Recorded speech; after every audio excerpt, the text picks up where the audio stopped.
আমি সিবিআই এর অফিস থেকে বেরিয়ে একদিন বলেছিলাম যে জটায়ুর তদন্ত আগে থেকে ঠিক করে না এই লোকটাকে ফাঁসাতে হবে, তারপর তদন্ত প্রক্রিয়া শুরু হয়। আর আমাদের তদন্ত তদন্তের মতো চলে।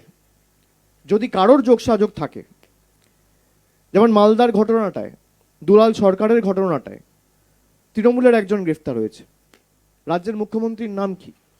মমতা বন্দ্যোপাধ্যায়, তৃণমূল কংগ্রেসের সর্বভারতীয় সভানেত্রী। সে রাজ্যের মুখ্যমন্ত্রী আর গ্রেপ্তার হচ্ছে একজন তৃণমূলের পদাধিকারী। কোনোদিন দেখাতে পারবেন 34 বছর সিপিএম এর আমলে কোনো সিপিএম এর নেতা গ্রেফতার হয়েছে? কোনোদিন দেখাতে পারবেন উত্তরপ্রদেশে 2017 সাল থেকে 8 বছর বিজেপি ক্ষমতায়, বিজেপির কোনো নেতা গ্রেফতার হয়েছে?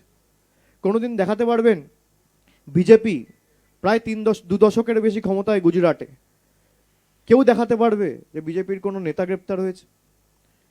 আমরা তদন্তের মতো রাজ্য পুলিশ প্রশাসনকে মুখ্যমন্ত্রী বারে বারে বলেছেন যে তদন্তের মতো এগোবে।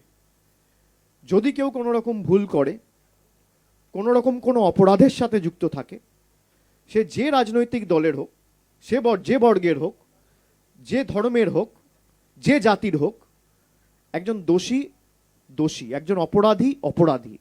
অপরাধীর কোনো জাত হয় না, অপরাধীর কোনো ধর্ম হয় না, কোনো রাজনৈতিক দল হয় না। আমরা ব্যবস্থা নিয়েছি।